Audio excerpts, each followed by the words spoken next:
La ilaha illallah Muhammadun Rasulullah. Warahmatullahi wabarakatuh. Alhamdulillahi wa kafa.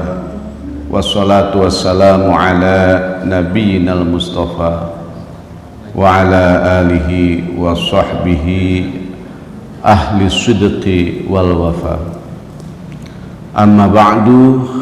Bapak, ibu-ibu jamaah yang dirahmati oleh Allah, bersyukur kembali kita panjatkan kehadirat Allah karena pada subuh hari ini Allah masih memperkenankan kita untuk berbagai macam aktivitas kebaikan, yaitu dengan sholat subuh berjamaah. Kemudian insyaallah kita lanjut dengan iktikaf dan juga taklim, dan seperti biasa kita pada pekan keempat ini mengkaji karya Imam Al-Ghazali, yaitu Ihya Ulumuddin, dan kita sudah sampai pada jilid 2 tentang bab halal dan haram ya. Pada pekan yang lalu sudah kita bicarakan tuh bagaimana Allah memerintahkan kita agar kita mengkonsumsi yang halal, menjauhkan yang haram gitu kan. Kemudian diperkuat oleh hadis-hadis yang juga sudah kita bahas, bahkan dalam asar ya. Kemarin itu misalnya Abu Bakar minum susu, yang itu susu adalah memang beliau tahu itu adalah punyanya dari pembantunya, tetapi kemudian ketika ditanya asal yang nggak jelas, beliau keluarin lagi itu ya. Jadi demikian luar biasanya orang-orang dahulu melaksanakan bagaimana kehalalan dan keharaman itu dijaga betul gitu ya. Terus apakah pada periode modern itu ada orang-orang seperti itu? Ternyata ada juga Pak ya.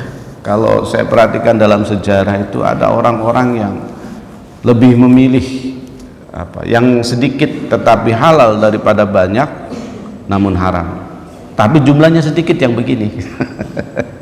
Yang banyak orang berebut, yang penting dapatnya banyak walaupun gak jelas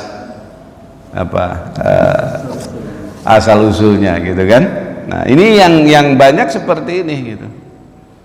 Padahal ya memang orang-orang zaman dulu begitu luar biasa karena memang mereka melihat bahwa makanan ini adalah merupakan suatu faktor seseorang apakah dia kemudian diterima doanya, dekat dengan Allah atau tidak gitu.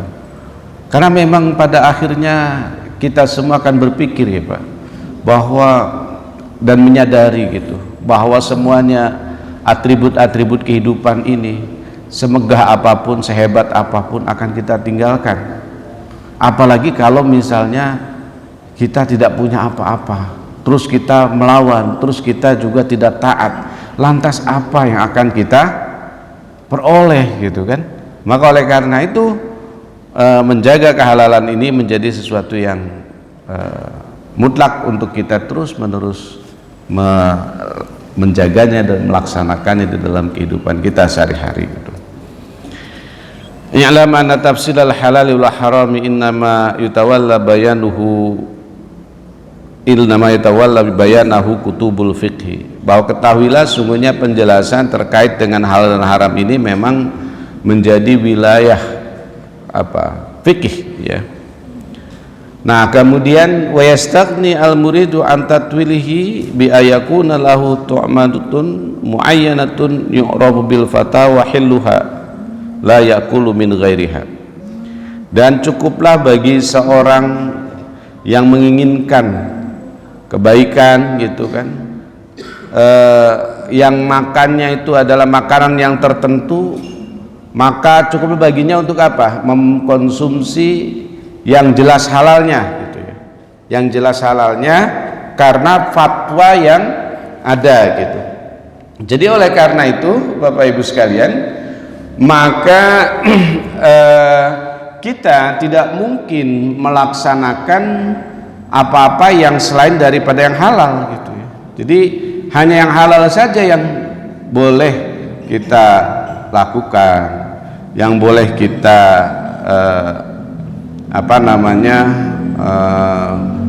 mengambil hikmahnya gitu ya. Jadi tidak ada yang kemudian yang tidak halal. Tapi kalau makanannya tertentu itu saja Pak ya. Jadi kalau makanannya tertentu, misalnya nasi sudah jelas halal ya sudah itu. Jadi nggak perlu lagi pengetahuan yang lain gitu. Tapi kata beliau, fa amma man yatawassau fil akli min wujuhin mutafarriqatin, tetapi kalau makanan itu berbagai macam rupa, kayak hari ini kita makan kan macam-macam Pak, nggak cuma nasi, produk makanan itu luar biasa ya. Ada makanan food frozen ya, frozen food aja itu kan turunannya macam-macam. Nah itu semua kalau yang seperti itu bagaimana? Maka kata Imam Ghazali, fayaftaqiru ila ilmil halali wal harami, maka dia harus membutuhkan ilmu yang halal dan haram.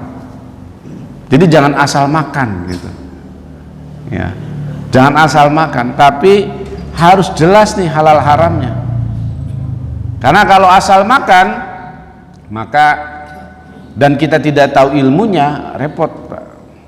Nah, sekarang ini kita kadang-kadang melihat kemasan ada halal haramnya aja susah. Negara kita sebenarnya sudah memberikan ini semacam sertifikat halal, dan kalau haramnya nggak ada ya, sertifikat halal gitu. Jadi artinya kalau nggak ada sertifikat halalnya harusnya kan tidak kita konsumsi gitu. Yang jelas-jelas ada sertifikat halalnya saja kita konsumsi gitu. Harusnya seperti itu. Kecuali kalau kita memang mau meneliti asal usul makanan ini seperti apa gitu kan. Nah, jadi oleh karena itu kata Imam Al-Ghazali, ya memang kalau yang seperti ini harus tahu makanan-makanan, jenis makanan yang kita konsumsi itu benar-benar dipastikan halal. Jangan sampai tidak ada kehalalannya atau kita tidak tahu. Yang ideal sih kalau kita tahu ilmunya gitu. Makasih Opung. Tapi kalau kita tidak tahu ilmunya, kalau sekarang ini kan sebenarnya sudah ada fasilitasi label halal itu. Nah sekarang ini kan banyak sekali makanan-makanan impor yang kita nggak tahu ilmunya tuh, halal haramnya itu bagaimana. Maka kata Imam Ghazali harusnya yang seperti itu dihindari karena kita nggak tahu ilmunya ya. Makanan-makanan impor yang itu, makanan-makanan itu asalnya bagaimana, pengolahannya seperti apa gitu. Jadi semuanya itu harus dipastikan kehalalannya. Kemudian yang bagian pertama, al-haramu li sifati fi ainihi, barang yang haram karena jenisnya ya, jenisnya itu sudah haram memang. Seperti apa? Kal khomri, seperti khomer, wal khinziri, dan babi, wa ghairihima, dan selain keduanya. Nah ini yang memang sifatnya haram. Jadi zatnya itu memang haram, bukan karena sebab yang lain. Karena ada misalnya nasi bisa jadi halal, kenapa? Bisa jadi haram, kenapa? Karena nasi itu curian. Jenisnya nasi itu halal, tapi karena mencuri hasil curian maka menjadi haram dikonsumsi gitu. Nah ini yang sifatnya secara zatnya itu adalah memang haram gitu ya. Wa tafsiluhu annal a'yan al-maqula ala wajil ardi la ta'du salasati aqsam, bahwa rinciannya jenis yang kita makan dari muka bumi ini tidaklah lebih dari 3 bagian. Apa saja? Fa innaha imal takuna minal ma'adin, satu misalnya yang sifatnya dari tambang ya, dari tanah gitu. Kalmil, seperti garam. Nah, garam itu kan dari bumi kan gitu. Maksudnya dari dalam tanah lah gitu. Itu kan sebenarnya garam itu apa itu Pak? Asalnya air ya? Air laut kan gitu. Nah, itu. Watini, dan tanah. Apa iya ada yang makan tanah? Nah, ini kita akan jelasin nanti maksudnya. Wa ghairihima, dan selain keduanya. Au minan nabati, atau dari tumbuhan ya. Au minal hayawanat, atau dari hewan. Jadi makanan yang kita konsumsi secara jenisnya dari bumi ini paling tidak terbagi ke dalam 3 kelompok. Yang pertama adalah garam, yang kedua yang pertama adalah yang sifatnya dari tanah, yang berupa katakanlah penggalian dari tanah gitu, seperti ya tadi garam, terus kemudian tanah itu sendiri. Kemudian dari tumbuhan. Nah, tumbuhan ini banyak ya, makanan yang kita makan dari tumbuhan, ada buah-buahan, ada sayuran, ada macam-macam. Au minal hayawanat, atau dari jenis hewan.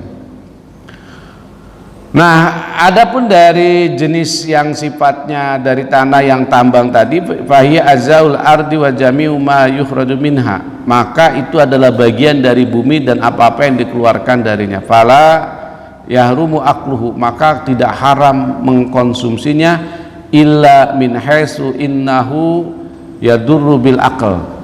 Hanya saja ada memang yang dari dalam tanah itu, termasuk tanah sendiri, kalau dikonsumsi itu akan menimbulkan madorot gitu. Tapi tidak haram. Tidak haram, cuma akan menimbulkan madorot. Nah, wa fi ba'diha ma yajri majrsam, dan sebagiannya adalah seperti racun gitu. Wal khubz, dan roti laukana mudirran lihur la harama akluhu, kalau itu membahayakan maka haram memakannya ya. Racun itu dari dalam tanah juga gitu kan, tapi kan sebenarnya ada yang racun itu kemudian kita kita kelola kemudian menjadi obat, karena obat itu pada dasarnya adalah racun kan gitu. Nah, maka ada orang bilang keracunan obat. Gitu ya. Jadi nggak haram itu ya, cuma kalau menjadi madorot, misalnya ya minum, kan ada orang yang karena stres, depresi yang tingkat tinggi, terus obatnya diminum semua, memang sengaja mau bunuh diri kalau begitu kan, maka menjadi haram gitu, karena ada kemadorotannya. Tapi kalau tidak madorot dan itu bahkan bisa dikelola sebagai menjadi pengobatan, ya tidak gitu ya, tidak dianggap haram. Watini alladzi yu'tadu akluhu la yahrumu illa min hasudor. Demikian pula tanah, kalau kemudian ada orang yang mungkin biasa makan tanah, itu ya tidak haram, cuma keharamannya itu karena kemadorotannya ya. Saya nggak tahu apakah ada orang makan tanah ya. Tapi yang jelas memang kalau kita makan itu ya menjadi madorot. Nah, wa faidatu qaulina, faedah dari pendapat kami itu innahu la yahrumu annahu la yukal, bahwa sesungguhnya itu tidak haram walaupun tidak dimakan.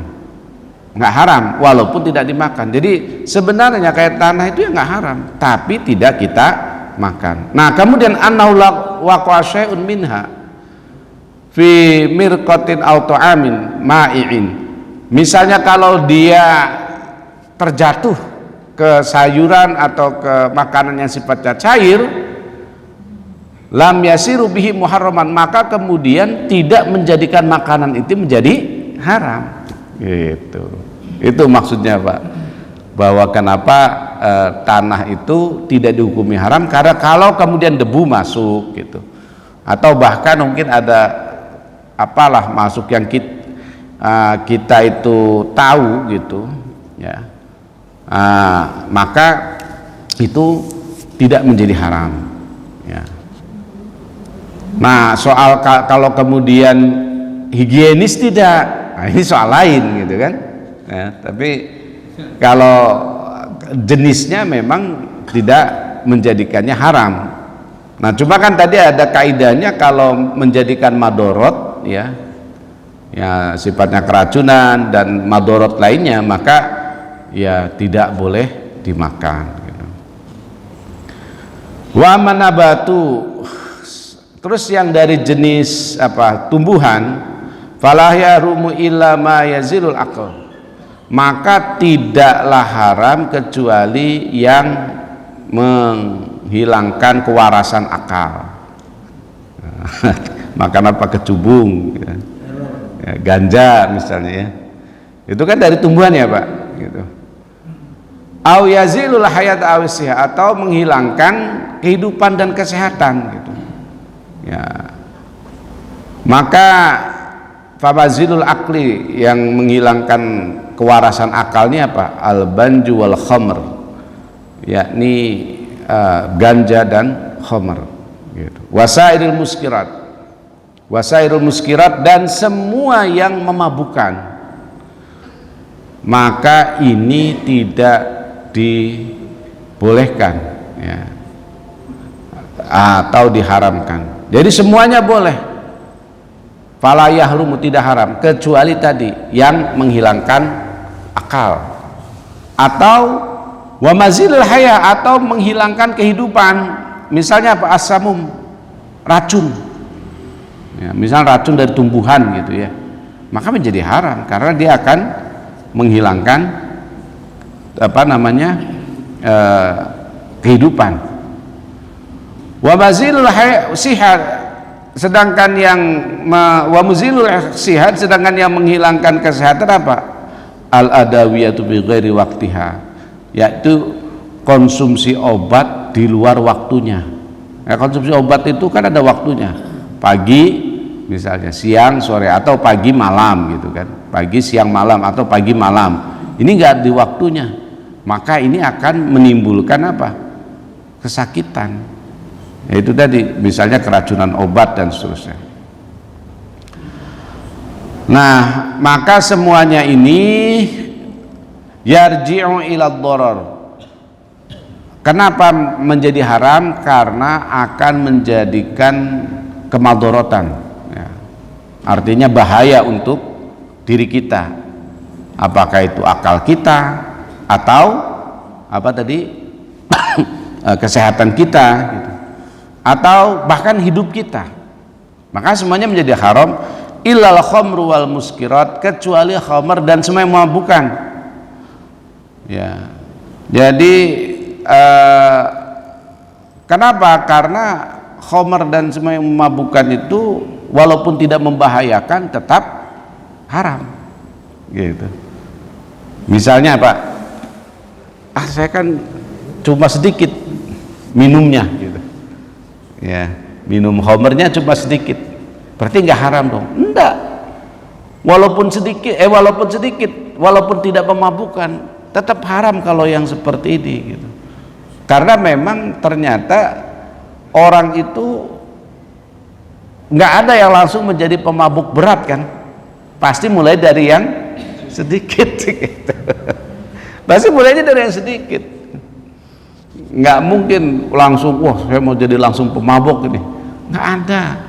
Orang tuh pasti mulai dari yang sedikit terus nyoba, bahkan mungkin dari coba-coba dulu ya kan, nyobain taunya ketagihan gitu.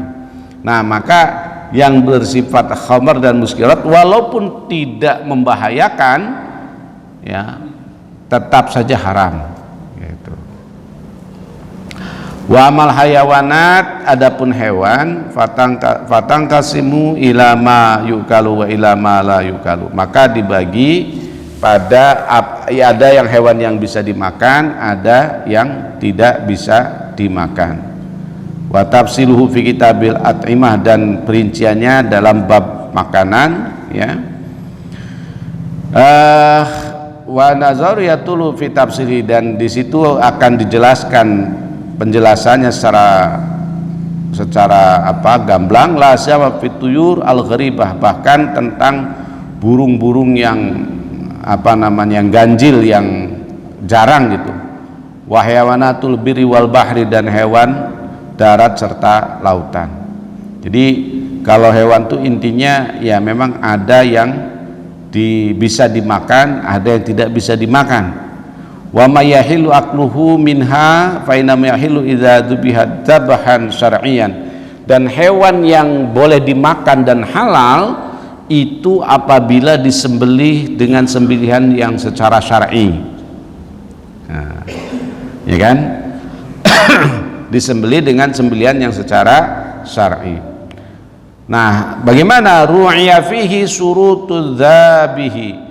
Di situ dijaga syarat-syarat orang yang menyembelihnya, wal alati, dan alatnya, wazab, dan penyembelihannya. Gitu. Karena kan menyembelih hewan itu ada syarat-syaratnya, ada cara-caranya. Maka penyembelihan yang syar'i inilah yang menyebabkan hewan itu boleh dimakan. Wa zalika masruf fi kitabis sayd wa dzabaih, dan itu terdapat dalam bab tentang penyembelihan, ya. Wa ma lam yuzabbi dzabahan syar'iyan aw mata fa huwa haramun, dan apabila penyembelihannya tidak syar'i atau dia sudah mati terus dimasak gitu, kan bisa jadi Pak, orang misalnya ayam nih baru ketabrak ya 5 menit masih hangat gitu kan, langsung dimasak kan masih seger gitu kan. Nah ya tetap bahwa haramun, itu adalah haram gitu, haram ya, karena itu hukumnya mayit, ya. Memang ada binatang yang sudah mati tetap halal, ya. Apa itu? Wasamaku, ikan, wal jarodu, dan belalang, gitu kan. Jadi ikan dan belalang itu walaupun sudah mati boleh kita masak, ya, halal. Misalnya kita mendapatkan ikan di laut, sudah tadinya mungkin pasang gitu kan, tiba-tiba surut. Nah ini ada yang ketinggalan nih. Nah, terus karena sudah lama dia nggak napas, mati. Karena mati, ya berarti menjadi mayit statusnya kan, gitu. Menjadi bangkai. Ya. Maka bangkai ini masih boleh kita ambil, kita olah, dan kita makan. Ya, kecuali bangkainya sudah berhari-hari. Kalau sudah berhari-hari udah belatungan, ya kan, ya. Nah itu nggak mungkin kita makan. Jadi tidak dimakannya bukan karena bangkainya, tapi karena sudah berubah, sudah berbelatung dan lain sebagainya. Tapi bangkainya, namanya bangkai itu ya tadi Pak, bukan berarti yang sudah bau, bukan. Baru mati pun namanya bangkai, walaupun masih segar, gitu. Nah ikan misalnya sudah mati terus kemudian diawetkan, ya kan. Kalau diawetkan di ikan itu diawetkan di kulkas atau di freezer, itu kan diawet berhari-hari kan, mungkin berminggu-minggu. Nah itu masih boleh dimakan walaupun statusnya sudah jadi bangkai. Nah kemudian wa fi ma'nahuma ma yastahilu minal at'imah kaddaudut tufahi wal khil wal jubn, dan itu juga semakna dengan keduanya, yaitu makanan-makanan yang terkena misalnya seperti cuka misalnya, ya. Jadi karena mungkin yang nggak tahu cuka itu dari apa asalnya Pak? Kedelai ya. Berarti dari tumbuhan ya, bukan dari binatang ya. Nggak ada yang dari binatang juga ya. Nggak ada.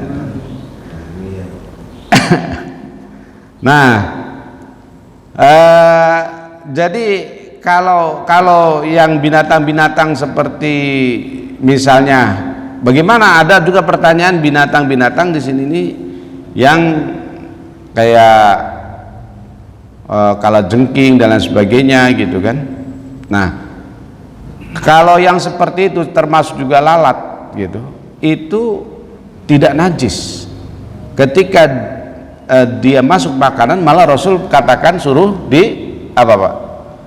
Kalau lalat itu masuk minuman suruh dicemplungin kan? Gitu. Cemplungin. Nah, menghilangkan bisanya. Walaupun tentu bagi sebagian kita kayaknya jijik. Ya, kalau sudah ada jijik begitu bagaimana? Ya dibuang, jangan dimakan. Jangan diminum. Tapi sayang Ustaz, kopi masih panas. Baru nyeduh. Ya udah Bu, ya begitu caranya. Ya, dicelupin kemudian buang gitu. Ya, seperti itu. Kemudian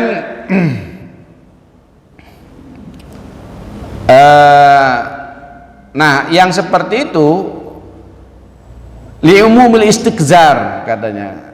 Ya paling karena tadi kejijian tadi, umumnya orang merasa jijik. Fayukrihu akluhu, maka kemudian menjadi makruh mengkonsumsinya. Nah, tapi kalau misalnya dia tidak tidak jijik, ya itu boleh gitu. Kalau tidak jijik boleh. Cuma kalau jijik itu kan ya tidak bisa kita paksa-paksa ya. Orang kalau jijik kemudian dipaksa pasti akan apa reaksinya? Akan apa Pak? Akan muntah, dan itu tidak baik tentu saja. Tapi secara hukumnya memang tidak najis gitu. Kemudian seperti juga ya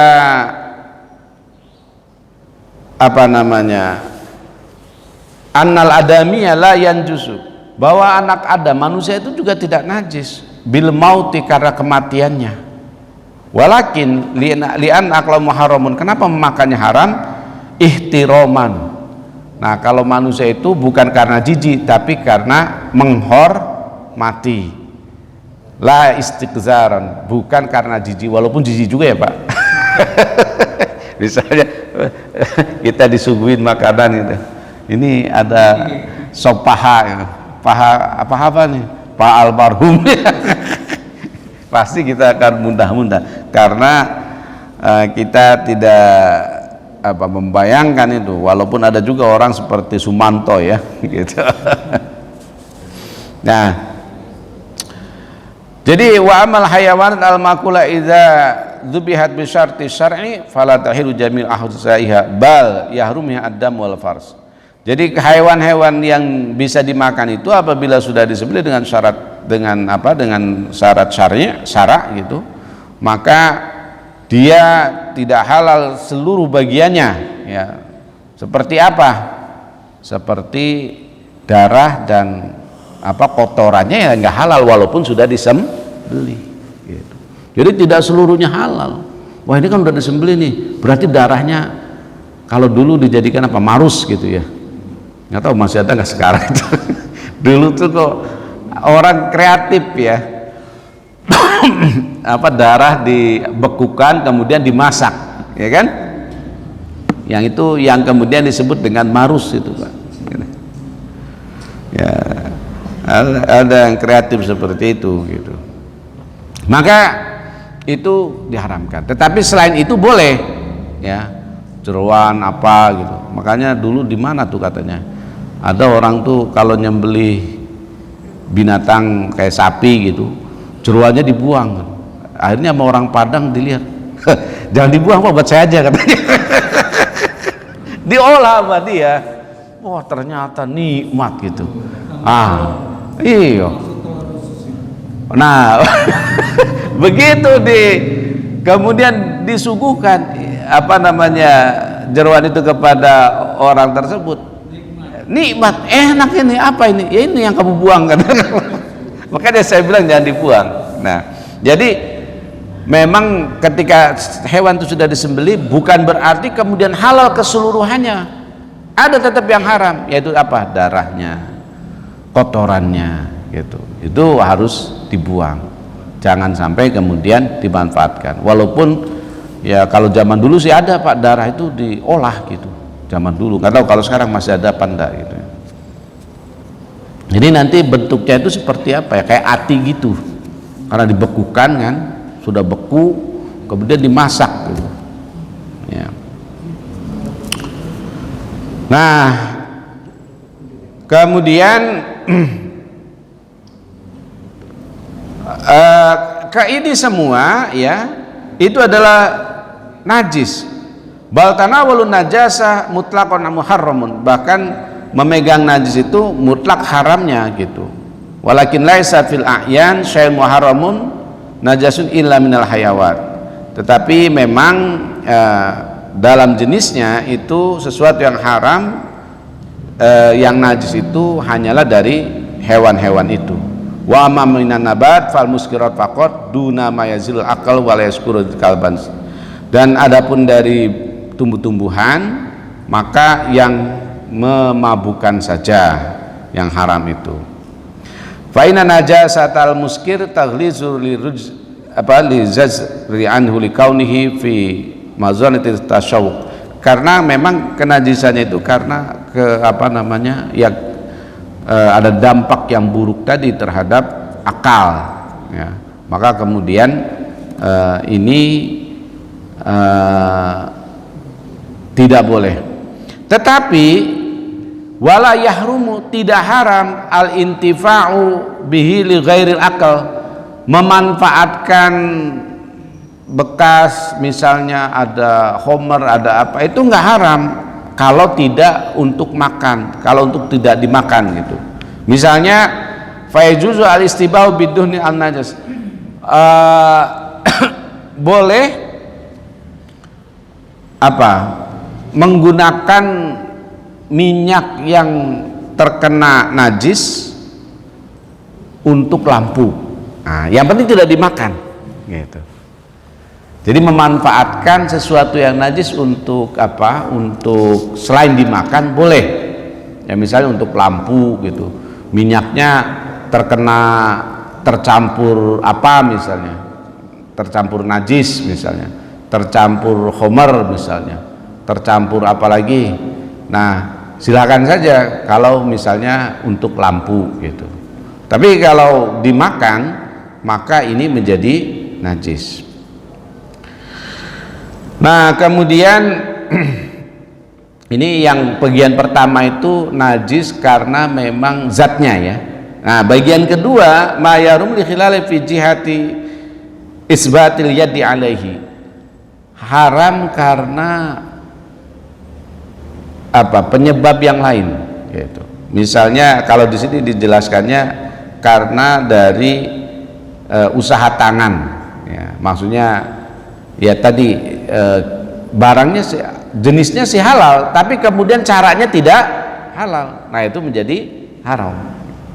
Misalnya kita punya hartanya halal, berupa apa? Misalnya berupa rumah, ya kan nggak ada yang mengharamkan rumah kan, tapi hasil nipu. Nah, ini yang menjadi haram gitu kan, hasil nipu. Atau tadi nasi ya halal, cuma ternyata hasil ngambil dari orang lain misalnya tanpa bilang ya.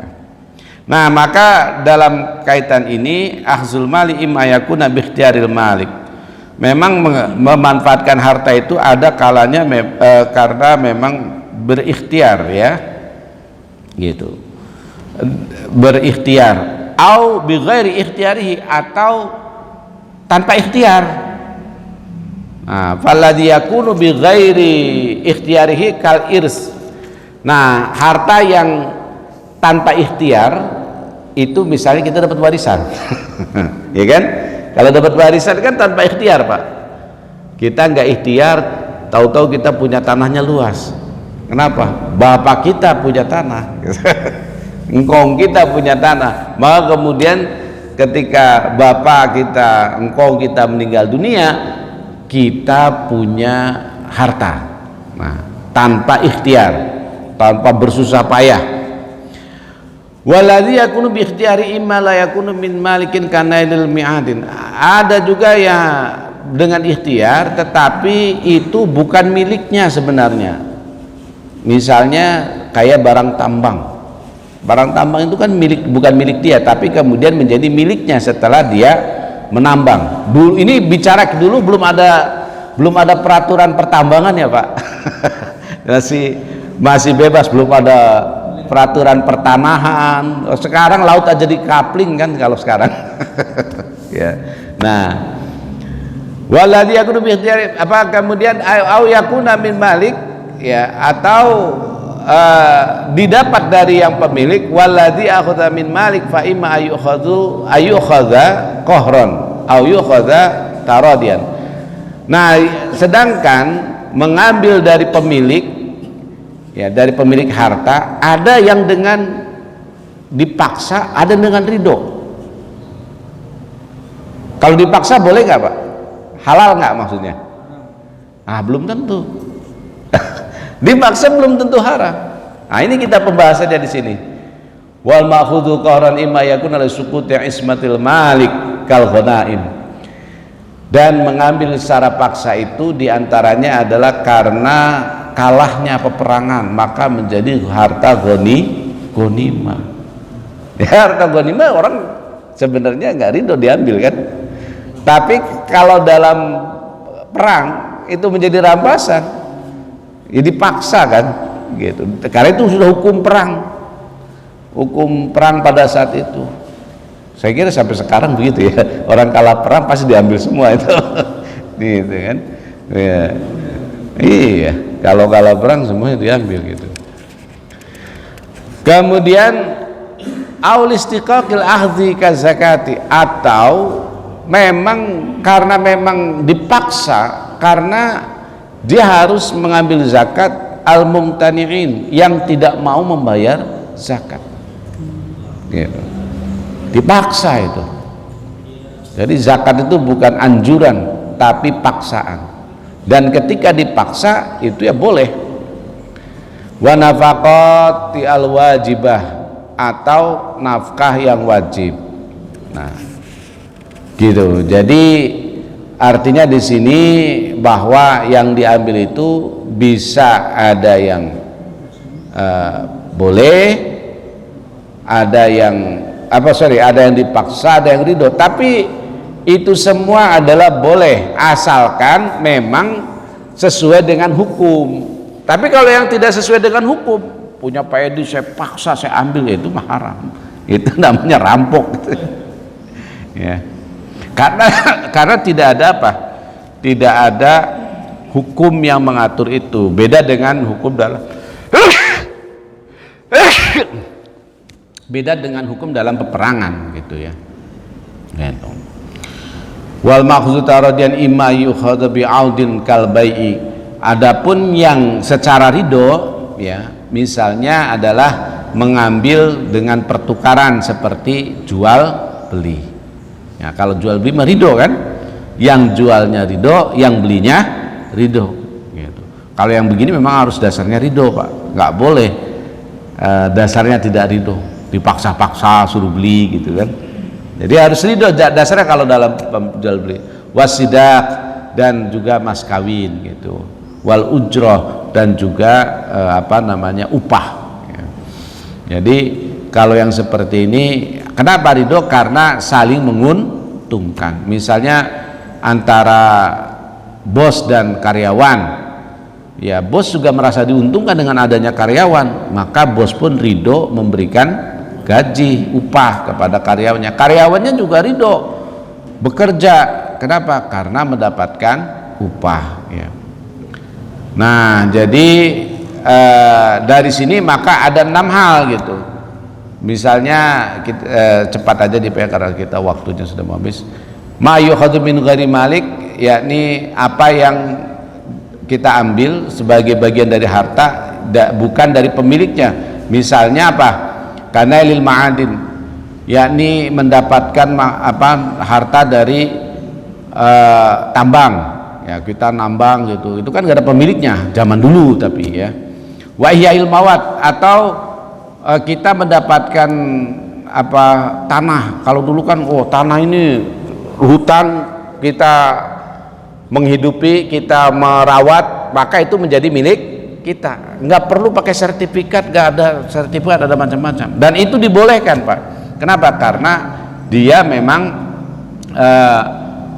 menghidupkan tanah yang tadinya istilahnya menghidupkan yang mati. Kalau bahasa kitanya apa ya, tanah yang tidak diurus kemudian kita urus, intinya begitu ya. Kalau sekarang mah di mana-mana sudah ada ininya, Pak ya, sudah ada aturannya. Nggak bisa kita sekonyong-konyong kita ke Kalimantan, terus kita pulang, wah ini jadi tanah saya nih. Kalau zaman dulu bisa seperti itu. Karena apa? Orang belum pada punya tanah gitu. Kemudian wal istiyad, berburu itu juga kan nggak ada pemiliknya gitu. Nah dulu nggak ada, dibatasi berburu, Pak. Kalau sekarang kan kita juga berburu itu dibatasi. Kemudian al-mauzu qahran miman la hurmata lahu wa huwa al-faid. Yang kedua adalah yang dipaksa. Jadi diambil paksa tadi, Pak. Yang dia tidak haram itu seperti ghanimah, fai gitu kan. Dan harta rampasan perang lainnya lah gitu. Karena orang kalau ketika kalah perang maka semuanya diambil sama pemenang. Kemudian yang ketiga, ma yukhadhu qara bi istiqaqi indam dinai man wajaba alaihi. Orang diambil secara paksa karena memang sudah menjadi kewajiban orang itu, tapi dia tidak memberikannya. Seperti tadi, misalnya zakat gitu ya. Ya, itu wajib itu, maka boleh diambil pada orang seperti itu. Wadzalika halalun, dan itu halal walaupun yukhadhu duna ridho, diambil tanpa ridhonya ya. Tapi kalau sekarang masih ada kan yang seperti ini, Pak. Misalnya orang kalah di pengadilan, ya dia nggak ridho, tapi karena ini secara pengadilan kemudian diputuskan bahwa pemiliknya bukan si A tetapi si B, maka si A wajib untuk mengosongkan, dan itu dipaksa ya. Yang keempat, ma yukhadhu taradiyan bimuawadhah, yakni yang didapat harta itu secara ridho dengan adanya pengganti. Wazalika halalun, dan itu juga halal ya, idza ru'iya syartul audaini, apabila syarat-syaratnya terpenuhi gitu. Syarat macam-macamnya lah dalam seperti ijab qabulnya dan lain sebagainya, sehingga tidak menimbulkan misalnya riba ya dalam jual belinya. Yang kelima, ma yukhadhu an ridho min ghairi aud, yakni apa yang kita dapat itu harta yang secara ridho tanpa ada penggantian, dan itu halal idza ruya fi syartul maqhud, dan itu halal apabila syarat-syaratnya juga terpenuhi ya. Misalnya apa yang seperti ini ya, kayak tadi misalnya warisan itu kan wasiat ya, kemudian apalagi mas kawin. Nah itu adalah tanpa ada pengganti, tapi syarat-syaratnya harus dipenuhi gitu ya. Jadi warisan itu kan nggak ada pengganti. Misalnya kita dapat warisan, saya ganti pakai ini, enggak. Pokoknya itu gratis lah gitu. Begitu juga wasiat ya. Wasiat itu gini, Pak, bedanya warisan dengan wasiat apa? Kalau wasiat itu harta yang memang diberikan kepada orang lain yang bukan ahli waris. Nah itu wasiat. Misalnya kita punya keponakan, nah kita ada anak, ada istri, anaknya ada laki ada perempuan, maka keponakan secara hukum tidak masuk dalam ahli waris. Tapi kita kesian tuh lihat keponakan, dia udah jasanya banyak juga sama kita gitu kan. Nah, maka kita boleh mewasiatkan, cuma wasiat paling banyak sepertiga. Nah, kalau kepada ahli waris nggak perlu wasiat, itu udah ada aturannya sendiri gitu. Itu namanya bab warisan. Nah, warisan maupun wasiat, dia mendapatkan harta tanpa apa? Tanpa dengan pengganti, atau dengan seperti orang jual beli itu kan ada penggantinya kan. Kita misalnya membeli baju, kita dapat baju. Kalau zaman dulu mungkin dengan apa, beras gitu kan, ada penggantinya gitu. Kita dapat baju, dia dapat beras. Nah, kalau warisan kan kita dapat, dia nggak dapat apa-apa, orang tua kita nggak dapat apa-apa gitu, tapi kita dapat gitu. Atau sebaliknya seperti itu. Nah, itu yang kita juga boleh memilikinya gitu. Dan yang berikutnya adalah yang dihasilkan tanpa ikhtiar. Ya, contohnya kayak warisan juga, Pak ya. Karena warisan itu tanpa ikhtiar. Kalau yang lain kita dapat harta itu karena ikhtiar. Baik, saya kira ini Bapak sekalian, semoga ada manfaatnya. Apabila ada yang mau ditanyakan, saya persilahkan ya. Oh, ada tuh di belakang. Waalaikumsalam warahmatullahi wabarakatuh. Dari tadi kita Ustadz membicarakan masalah halal dan haram tadi. Sebenarnya kalau antara halal dan haram itu agak jelas bagi kita tadi. Tapi yang kita yang malah yang perlu itu antara di tengah-tengah antara haram dan halal ini, subat sama makruh sama itu yang sebenarnya kita agak lebih perlu diperjelas gitu loh Tat. Itu aja satu Tat. Kedua, Ustadz bilang tadi bahwa kalau tidak dikonsumsi tidak haram ya Tat. Bagaimana dengan sepatu dari kulit babi, jaket dari kulit babi? Ya, selama ini yang saya tahu, saya baca itu haram juga Tat, walaupun tidak dikonsumsi. Ya, terima kasih, itu aja Tat. Assalamualaikum warahmatullahi wabarakatuh. Waalaikumsalam warahmatullahi wabarakatuh. Baik, terima kasih. Yang kedua, terkait subhat itu memang tidak diatur secara khusus Pak ya. Tapi subhat itu letaknya adalah pada keraguan kita akan status hukumnya. Nah, bagaimana hukum agama mengatur kalau ada yang subhat? Kata Rasul, da' ma yuribuka ila ma la yuribu. Tinggalkan yang kalian ragu kepada sesuatu yang tidak ragu. Nah, pertemuan yang lalu sudah dibahas tuh Pak. Bagaimana kalau kita masuk pada subhat? Dijelaskan di pekan lalu itu, misalnya inna dunya itu halaluha hisabun, halalnya menjadi hisab, wa haramuha azabun, haramnya akan berakibat pada dapatnya azab, wa subhatuha itabun, dan subhatnya itu menjadi celah. Nah, bagaimana yang subhat? Yang subhat pokoknya adalah sesuatu yang kita tidak yakin itu subhat, maka harus apa? Harus ditinggalkan. Itu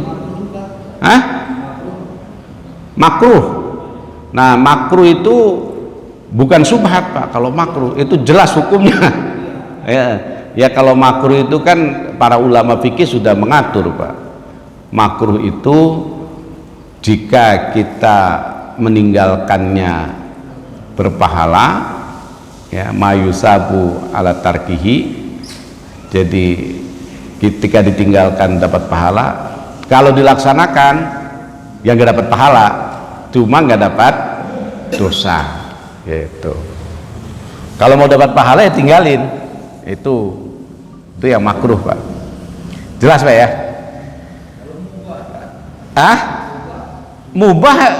Mubah itu sesuatu yang dilaksanakan tidak dilaksanakan tidak dapat konsekuensi apa-apa secara fikih seperti itu. Tapi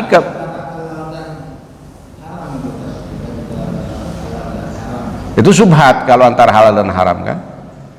Kalau mubah tuh boleh, ya halal dia masuknya kalau mubah.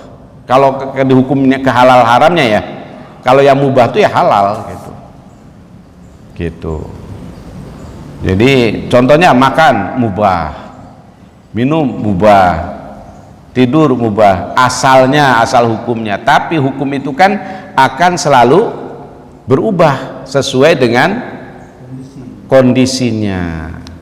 Misalnya makan yang tadinya mubah menjadi wajib kalau misalnya kalau tidak makan dia tidak bisa beraktivitas, nggak bisa sholat, nggak bisa apa. Karena apa? Sholatnya menjadi wajib. Itu paham ya? Baik. Nah, ada satu lagi tadi. Yang kedua betul Pak, kalau itu kan dipakai oleh kita. Itu nggak boleh memang. Kalau tadi kan buat minyak, lampu misalnya. Tadi contohnya begitu. Minyaknya tercampur misalnya apa gitu, benda najis. Nah, itu boleh gitu. Tapi kalau yang sifatnya dipakai memang itu hukumnya haram, nggak boleh itu. Kalau yang sifatnya dipakai, iya dipakai kan, tidak dikonsumsi tapi dipakai. Kalau tadi kan contohnya tidak kita pakai, cuma digunakan untuk minyak lampu gitu. Misalnya dia bisa buat minyak nih, ya silahkan boleh, cuma tidak kita pakai, tidak kita konsumsi juga gitu. Kalau yang langsung kita pakai memang harus halalan thayyiban, bendanya juga tidak najis gitu, karena kita pakai kan gitu ya. Ada lagi Pak atau sudah cukup? Cukup. Baik, kalau sudah cukup saya serahkan kembali kepada Ustadz Amin untuk menutup kajian kita. Dari saya cukup sekian. Mohon maaf apabila ada kekeliruan. Terima kasih atas segala perhatian. Wassalamualaikum warahmatullahi wabarakatuh.